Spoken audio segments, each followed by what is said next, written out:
कि भगवान गणेश जी का जो स्वरूप है, शिव महापुराण कह रही है जो गणेश जी का स्वरूप है, वो स्वरूप किस ओर होना चाहिए। बहुत ध्यान से सुनिएगा महाराज, कथा ना छूटे आप। घर के दरवाजे पर अगर हम गणेश जी की मूर्ति, गणेश जी का फोटो, गणेश जी का टाइल्स बाहर की ओर लगा रहे हैं, तो जाते समय गणेश जी का जो पृष्ठभाग है, पीठ है, वो पीछे चाहिए। एक शिव महापुराण में आपको पहले एक प्रसंग सुनाया है, सभी लोगों को ज्ञात होगा कि भगवान के सम्मुख में धर्म है और भगवान के पीछे अधर्म का निवास। महाराज, ये दुनिया के लोग जो भगवान की परिक्रमा करते हैं ना, जितने भी लोग भगवान का परिक्रमा करने जाते हैं, मंदिर जाते हैं, परिक्रमा करते हैं, ये लोग मंदिर में जाकर जब पीछे प्रणाम करते हैं तो कभी मौका मिले तो एक बार इनसे पूछना जरूर कि भैया आपने कोई शास्त्र, आपने कोई पुराण कभी पढ़ा है? आपने शास्त्र पुराण का स्मरण किया है? हमारा कोई शास्त्र, कोई पुराण, कोई वेद यह वर्णन नहीं करता कि मंदिर के पीछे हम प्रणाम करें, हम मंदिर के पीछे नमन करें, हमारा शास्त्र वेद वर्णन नहीं करता। और देखे तो लक्ष्मी ने कहा, प्रभु जब गणेश जी के सम्मुख में रिद्धि सिद्धि, श्री, तुष्टि, पुष्टि, शुभ लाभ, सारे धन देने वाले, संपदा देने वाले जब गणेश जी के अग्रण्य रहेंगे तो पीछे बिठाने में क्या दिक्कत है? आप वर दे दो। भगवान विष्णु ने तथास्तु कह दिया। ए दरिद्रता दुख, तुम्हें वर देता हूं कि तुम गणेश जी के पृष्ठभाग में विराजमान होगे। इसलिए निवेदन है, मंदिर में नहीं, घर के अंदर, घर में जहां सबसे आगे फ्रंट में गणेश जी की टाइल्स, गणेश जी की मूर्ति, गणेश जी का फोटो प्रथम भाग में बिल्कुल बाहर फ्रंट में घर के दरवाजे के नहीं लगाना। क्यों? जब जाओगे तो पृष्ठभाग गणेश जी का तुम्हारे जाते समय पड़ेगा। जीवन में दुख, तकलीफ, कष्ट आते ही रहेंगे। जीवन में कभी भी आप करोगे बहुत कुछ, फैक्ट्रियां भी खोल सकते हो, दुकान भी खोल सकते हो, कार्य भी बड़ा कर सकते हो, पर सफलता नहीं मिल सकती, सफलता नहीं। और यदि आपके घर में पहले से टाइल्स लगी है, मूर्ति लगी है गणेश जी की, हटा नहीं सकते, तो निवेदन है एक फोटो गणेश जी का जब बाहर निकलो तो अपने, जब उधर फोटो लगाए तो एक फोटो बाहर जाते समय अंदर की ओर मुख करके लगा दीजिए, उससे वो दोष समाप्त हो जाता है। महाराज, वो दोष समाप्त। गणेश जी अगर लेकर आ रहे हैं तो बैठी हुई मूर्ति लेकर आए, और गणेश जी लाए, मना नहीं है। गणेश जी जब लेकर आए तो घर में बिठाने के लिए ला रहे हैं तो राइट सूंड का गणेश लेकर आए, सीधी हाथ का। आपका सीधा हाथ देख लेना, उसी के हिसाब से गणेश जी को अपनी ओर रखकर, या गणेश जी का सीधा हस्त कमल देख लेना। आपका तो उल्टा मान्य होगा जब आप देखेंगे तो गणेश जी का जो सीधा हस्त कमल हो, उस साइड अगर गणेश जी की सूंड है तो वो सूंड का गणेश घर के अंदर विराजमान हो।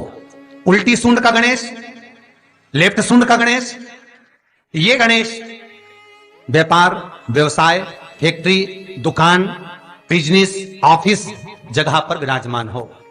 बहुत ध्यान देना, उल्टी सूंड के गणेश बहुत कम बनते हैं। क्यों कम बनते हैं? इसका शास्त्रीय प्रमाण है। कभी किसी मूर्तिकार के पास जाना और मूर्तिकार के पास जाकर पूछना, भैया तुम उल्टी सूंड का गणेश क्यों नहीं बनाते? जितने भी बनते सीधी सूंड के बनते। कभी पूछना उससे, वो बताएगा कि उल्टी सूंड के अगर गणेश जी बनाए, 50 गणेश जी अगर उल्टी सूंड के बनाए हैं तो उसमें से कम 30 गणेश जी अपने आप टूट जाते हैं या बिगड़ जाते हैं। ये शास्त्र रीति है। उल्टी सूंड का गणेश बहुत कम पक पाता है या मिट्टी का बन पाता। और यदि आपने अपने हाथों से भी उल्टी सूंड का गणेश मिट्टी का बनाया तो 10 दिन पूजन करोगे, 10 दिन के अंदर वो मूर्ति, वो सूंड, वो गणेश जी चटक जाएगा। उल्टी सूंड का गणेश टिकता ही नहीं है, वो बीच में से खंडित हो ही जाए।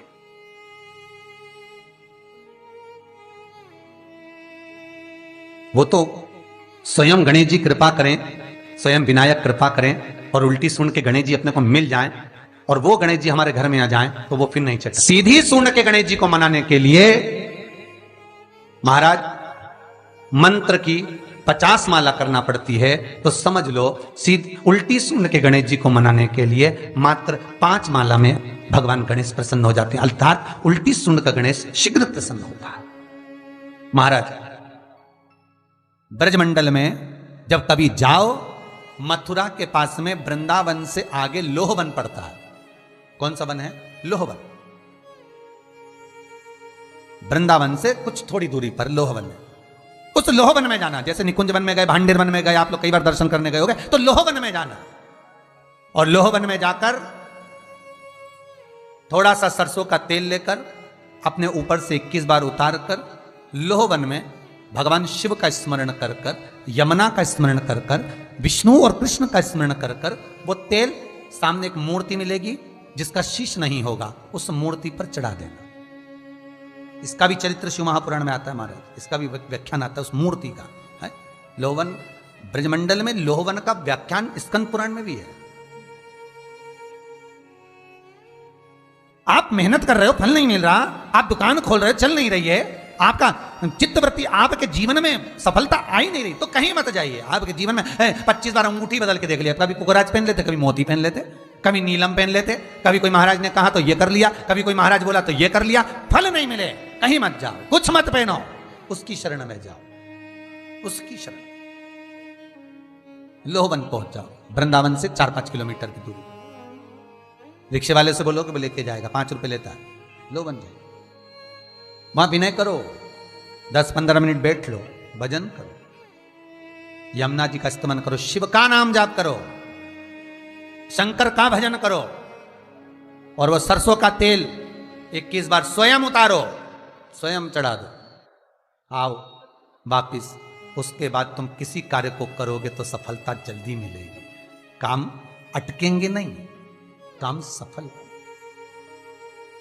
यमुना के घाट पर शिव आराधना का फल भी 1000 लाखों गुना है, लाखों गुना।